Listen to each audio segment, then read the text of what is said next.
G'day regulators, we are back and we got the Outback shirt on and we got 30 seconds of story time. So we went to Summer Nats this year. On the way back, we're turning off the highway. My brother hit the brakes and he said something's feeling sus. And I was like, you're just used to the brakes on the VK that you were cruising around in at Summer Nats. And he said, nah, it ain't right. I just said, bugger it, just keep driving. We got home, I checked the stroke on his pedal. It just went way too far. So that's just, I was thinking it must be a hydraulic leak, brake fluid leak. And then it lets enough fluid out till the primaries don't work. And then you lose 2 wheels worth of brakes diagonally. And then when the other, and if you had, and that sort of gets you by until you get your stuff fixed. And then there's a secondary diagonally opposite set of wheels, I believe, on these utes. So I was relying on only 2 wheels instead of all 4. And then, you know, you'd be in big trouble if you lost the other circuit. But sure enough, I went and checked under the back wheel and there was brake fluid everywhere. I'll show you. So it's not the worst idea to, I mean, you can see it all over the tyre and dripping out of here. It wouldn't be the worst idea to wipe this off as soon as you can because it's not good for the paint, the brake fluid. So, and why this happened, I'm seeing this damage here. I feel like something must have flicked up, damaged the handbrake cable, locked the shoes on, and sort of heated it up a bit till it blew the wheel cylinder, which is up here. That's what leaks the fluid out. So I've got 2 new handbrake cables. I believe they're genuine Isuzu, and I think they're factory. They're factory extended ones for lift kits. So that's going to work out pretty good for this one. I'll show the part numbers. And yeah, I'm going to try to save the shoes, but I doubt it. I'm pretty sure they're the original ones, and it's got 200,000 Ks on it, so they're probably due.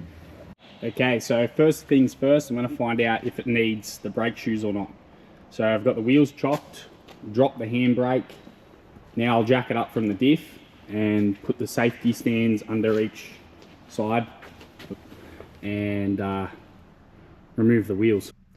Okay, so before you remove the brakes, it's sort of easier to loosen the handbrake up a whole lot. So to do that in the cab, rip the handbrake up.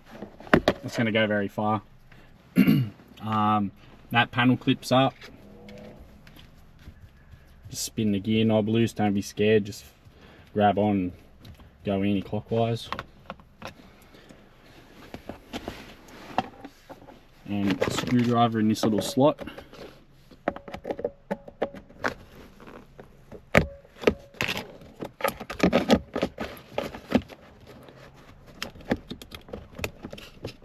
Just press down on that tab. Screw there. And at this point, usually you just rip on this. It just comes out.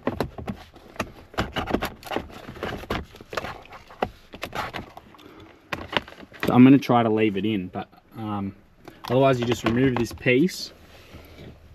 Use a Phillips head screwdriver, slowly remove the screw inside of this clip, and then just pull it out both sides. And it's just 1 screw here, 2 in there. Okay, so I removed the 3 screws and it wasn't looking that good. I ended up just peeling up this double-sided tape he had holding the radio down and unscrewed the antenna and the power, unplugged. Now I'm going to attack this blue bit.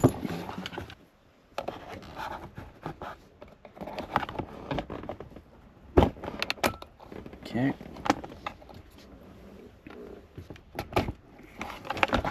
That's this piece removed. And I've got to get these 2.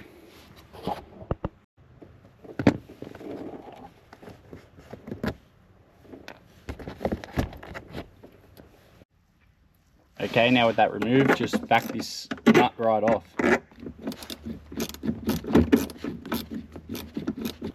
Okay, it looks to be a pretty simple mechanism here. You just crank it over and pull out. So once you get the cable to that point where there's a brake, you'll be able to get it out. Sweet. Alright, so just remember, removing these is only just for changing these handbrake cables. If you're just doing the brake shoes and drums, this doesn't have to happen. But you just slide this over here and pull it out like that. Then we got these two 12mm head nuts, which just clamp the handbrake cable to the cab from the outside. And once these come off, I will remove the cable from the other end, and then it's just a whole lot of P-clamps. Okay, now I'm faced with the most rusty drums I reckon I've seen, which ain't even that bad, I guess. But so got these rust flakes. There's a Phillips head screw here which will potentially ruin some people's lives. You might want to be hitting it with an impact driver. I don't even think there's anything for me to grab on, so it might be my choice as well. Otherwise I might have to get a welder going and weld a nut to it. I'm going to try to use my impact driver because I'm not liking that at all. So some of these you can set to reverse, so you'd have it in reverse. Just hold it in place and put a bit of twist on it and smash it with the hammer.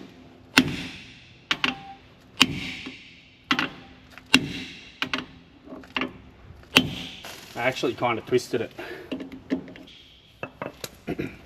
Alright, I've got another trick up my sleeve. I think I twisted it a quarter of a turn and then it stripped.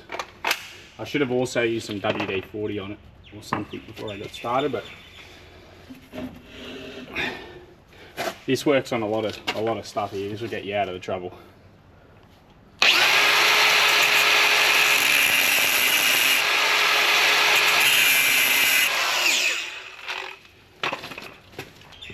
Put a slot with the grinder.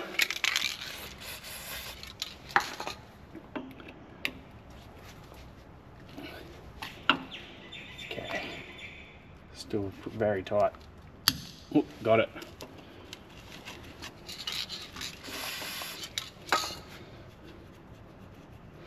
And see these, I think they use these for assembly on the production line, just to hold the drum on before the wheel. And they don't really need to be put back.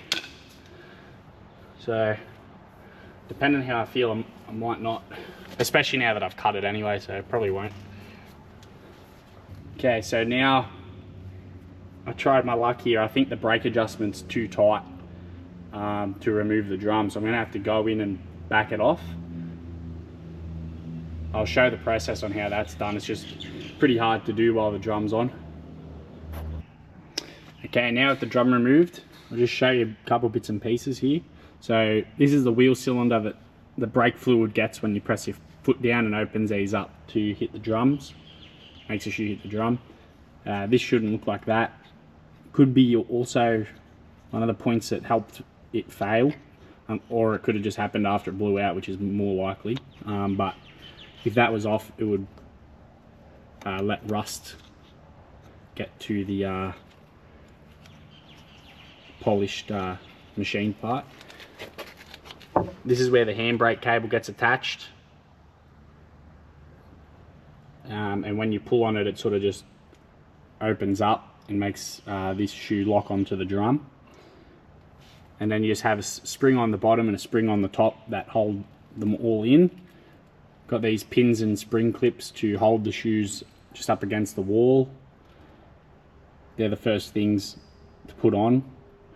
This handbrake, this spring here is for this. Well, first I should say this is the adjuster.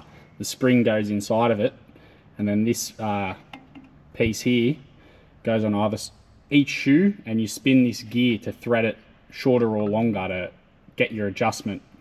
Your adjustment is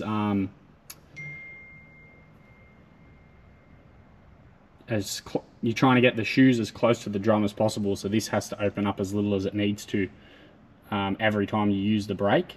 And the more your brakes are out of adjustment, the more your pedal will be moving up and down to feed into this cylinder. And this is just to stop this from closing up, I believe. Yeah, closing up. So when you set your adjustment, it won't wind in and back themselves off. Yeah, and it looks like these brake linings were pretty low, so must have they would have been toasting with that handbrake pulling on. Yeah, so now we'll just disassemble it and bring all these parts to the shop. All these little springs and that, they call that the brake hardware. They're pretty uncommon. You try to reuse them, but either some people would like to replace them every time. Doesn't really matter. Also, apparently for the brake drums, there's a max diameter 295 and 296.5, I'm pretty sure. And usually it's labelled, but mine don't seem to be, which I'm pretty sure it's the original. So I'm going to take it in as a sample to the parts shop, and then they'll match the shoes as well. I'm pretty sure the wheel cylinder should be the same. Anyway, so now we'll get to stripping it. Well, this actually says 295 on the handbrake piece. I don't know, I feel like the whole 295 and 296.5 just is if you're using oversized shoes or something, but I'm not sure. Okay, so I'm going to get started with this brake spring here.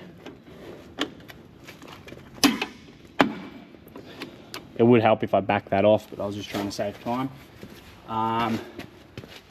Usually you'd want to put your knee there to stop.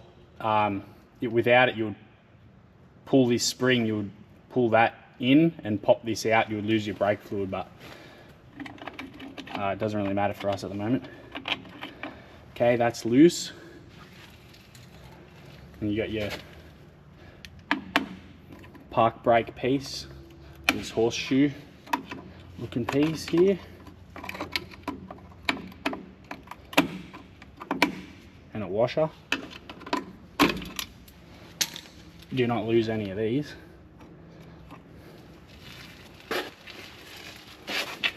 And now for the park brake cable. I think that's enough.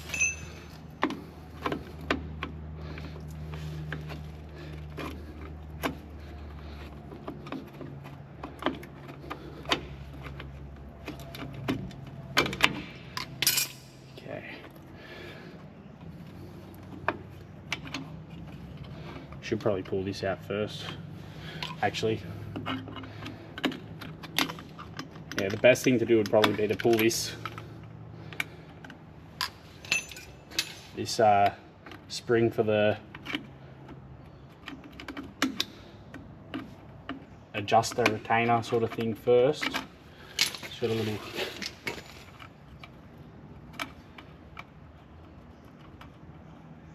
fancy clip here. Okay, so I've got that little clip, and I can pull this spring out. And it's not a bad idea to take a couple photos before you get into this in case you make a mistake. Okay, so that's removed. That makes this easy to remove.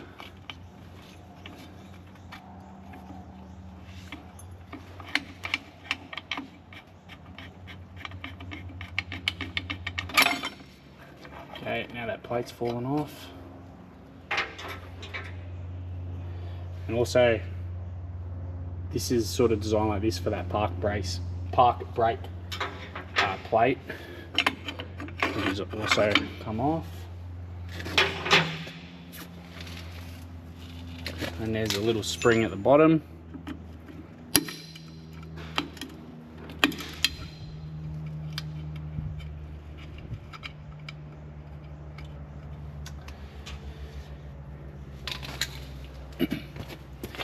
Now for the main ones that hold it on. So I just press it down at the pliers there from the back, spin it 90 degrees, off it comes.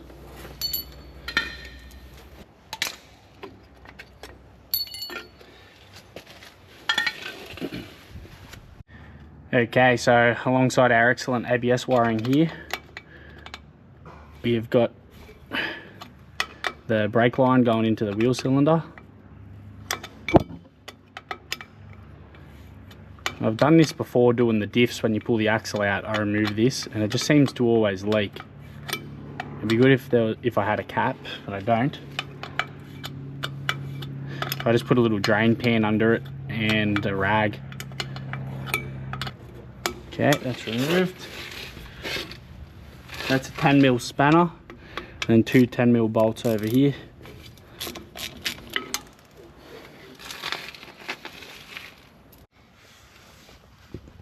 So commonly when you do this, you just need to press in each, there's 3 tangs, you press them in and push it out. But when this handbrake cable got damaged, it must have pulled on it real hard and it's bent the tabs. So I'm sort of just trying to get in there with a chisel and a hammer and strike it back. I've got one side to go. That's the second one. It's a bit of a challenge to sort of maneuver this.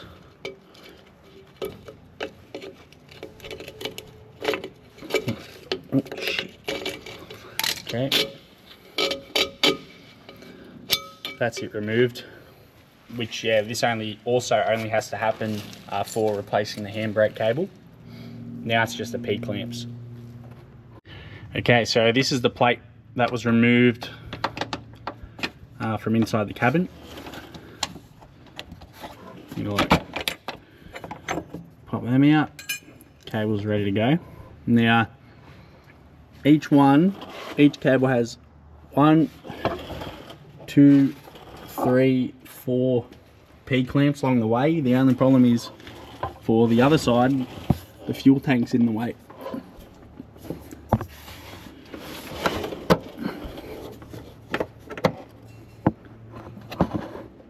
It's right there. Now I might have a little try to attack it, but it's not going to be much fun to put back anyway. For what it's worth, I'm thinking of putting the jack under this plate and removing this screw and just dropping the tank down to give me some room. I'll see how I go.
These are the part numbers for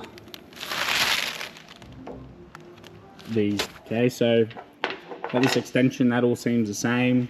The first clamp lines up, second clamp lines up, third lines up. The last one here is a little bit further, but then at the end it seems to line up again. But it is a little bit longer. Just got a bit extra here to get itself where this is supposed to be if you had a lift. But yeah, if you've seen this before, write something in the comments, because I don't know if this just blew out somehow, which doesn't really make sense, especially if it was released like while we were driving. Surely something's gone up and hit it. Anyway, I'm just going to continue on fitting this up.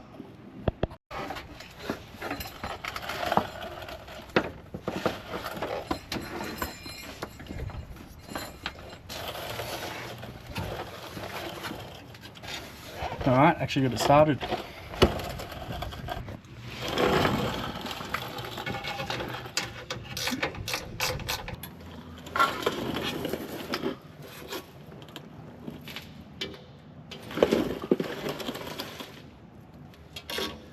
So these actually just go off a different hole, it seems.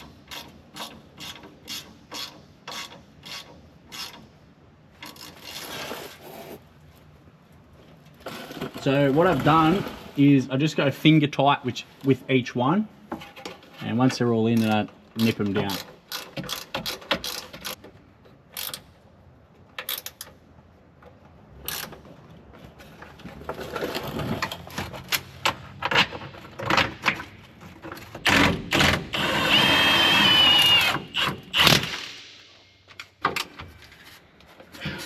Okay, this is the master cylinder I've got. Wheel cylinder, sorry.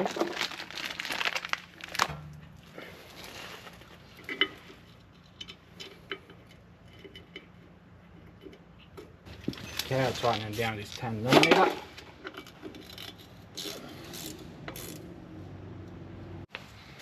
Okay, so at the parts shop, we're having a bit of a drama trying to figure out what's what. But there might only be one type of brake for this anyway, for the 295. But there's an option for like a 254mm or something for the little ones. But I don't know, I swear they told me there were just two different types that were only 1.5mm different or something. It was going to be tough. But anyway, we've got this set of 4.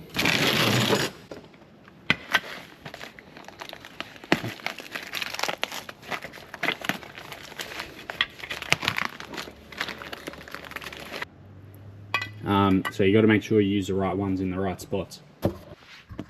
Okay, so for the park brake lever thing, the pin that goes through it, it stays in the old shoe. You need to hammer it out and then punch it into the new one.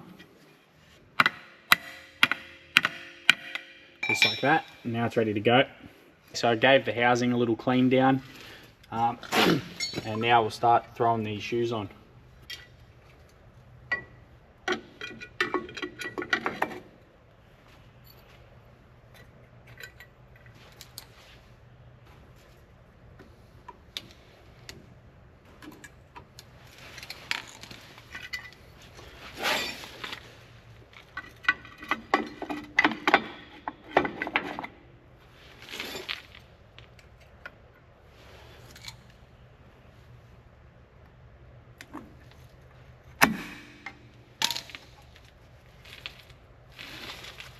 Okay, now for this spring.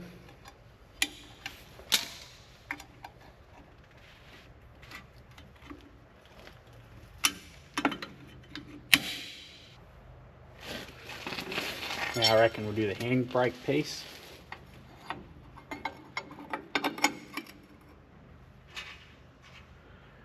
And the washer and the horseshoe. So usually I get it sitting in just like that. Set up the multi-grips.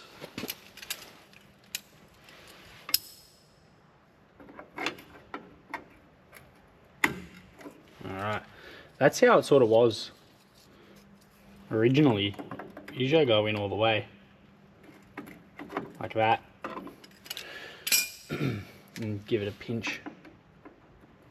Okay, so that's good, that's not going anywhere. Now for the adjuster and the upper spring, is I'm going to unscrew this adjuster all the way and clean it out because it seems to not go all the way in. It's not what you want. It's a good idea even to put some anti-seize or lubrication in there. Okay, it doesn't seem to go in all the way. Must just be normal. Okay, and I just make sure this goes in the right way.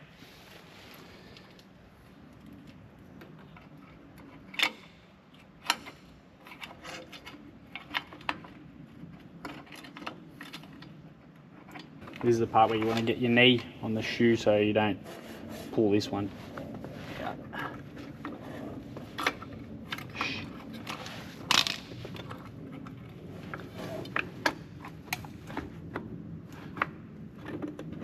Got to make sure you close the cylinder for the best head start.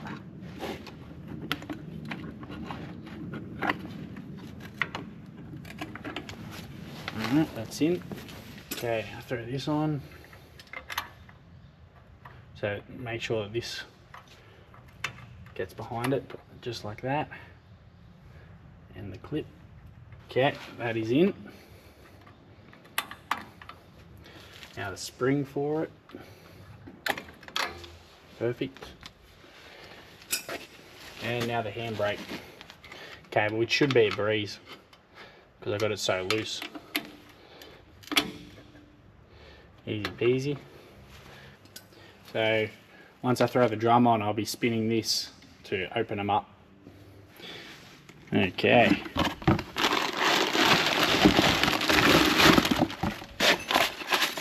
New drum. I'll clean this surface and the shoes with brake cleaner before I get going.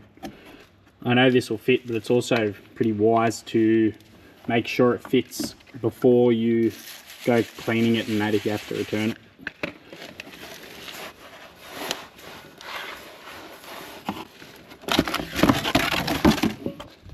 So try to line up the, actually it meant to go here, the stud for that screw we removed at the start. Okay, fits on super loose, so that means the brakes aren't out of whack too much. And just want to double check that's all in good. Very nice.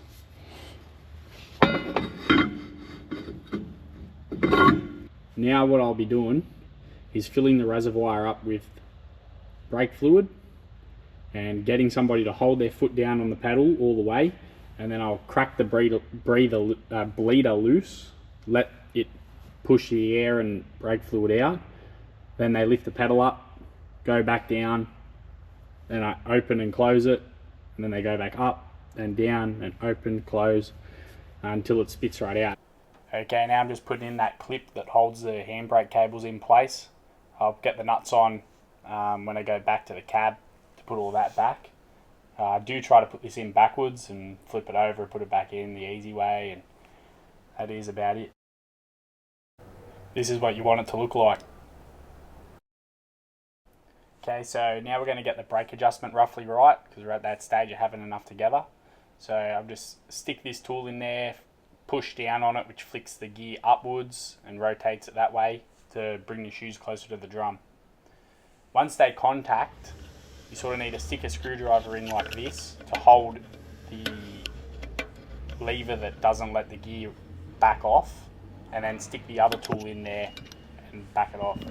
You're also going to want to have the tyre on, or just put these nuts like this to hold it centered. Okay, got the brake fluid here, .4. Make sure the reservoir is basically completely full because there's a lot of air in there, and you know, you can always drop the level by just bleeding it more. You definitely don't want it to run dry, and try to avoid getting it on the paint. Although that might be more for acrylic, but just don't do it. There is an order that you got to bleed the brakes. You find where the master cylinder is and work furthest away, and just keep bleeding closer till you get to the wheel closest. An easy way to make sure you haven't got your brakes too tight is making sure it's easy to spin within the lash of the gears. Once all the brakes are adjusted and it's all bled out, you pump it up, get rid of like this 2mm of free play that's common in there, which is normal, and then you want sort of between 10 and 20mm, I reckon, but if it's a bit tighter than that, even better. Okay, now to properly secure this end of the handbrake cable, just get these nuts on that clamp that I put in earlier and tighten them down.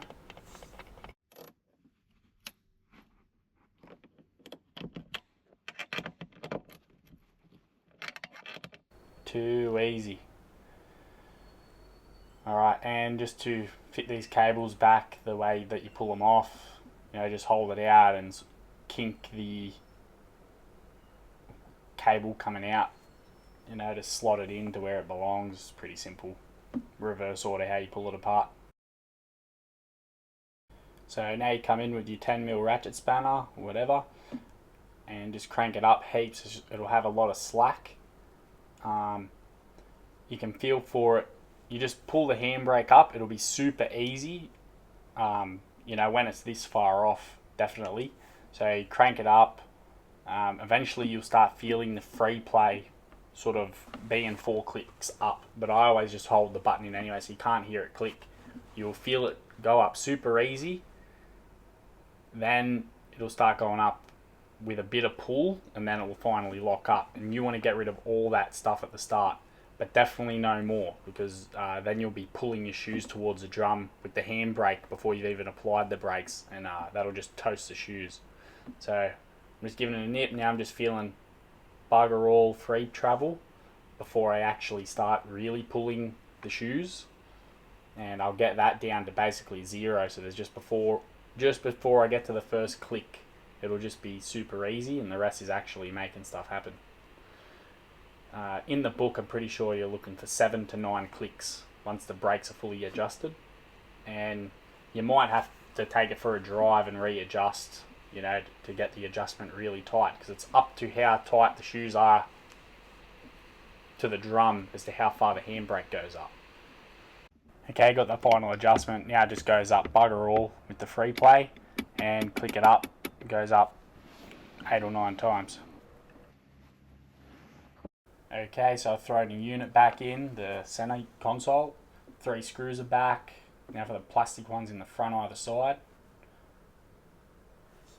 Easy peasy. And this little clip for the handbrake.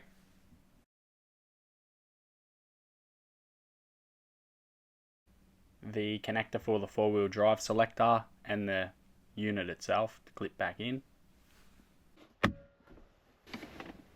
Alright, now for the boot, for the gear knob, just got to put in this little blue clip for the cigarette lighter and put the plug in. I have a bit more work to do here because I've got the UHF unit to play around with, but yeah, after that electrical plug, it all just clips in. You screw the gear knob on, and that's it. Okay, after all that's in, just check the handbrake, drop it back down, and throw the tyre on. And then, you know, you take the stands out, jack down, and take it for a test drive. Okay, just test driving it now. Sort of bring it to 40 k's, make sure no one's behind you, come to a stop. Alright. It's a good idea to get a bit of faith in the brakes before you give it a super pedal.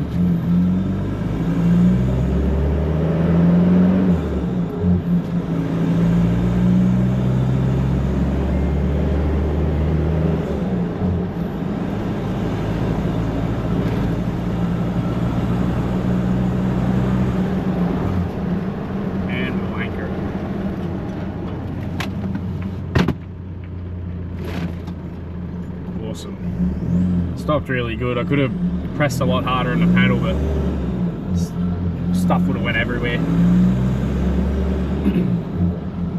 I've already given it a little test, and I sort of got it to chirp a little bit without going flat out, so they're good. So that'll be it for this one. Thanks for watching.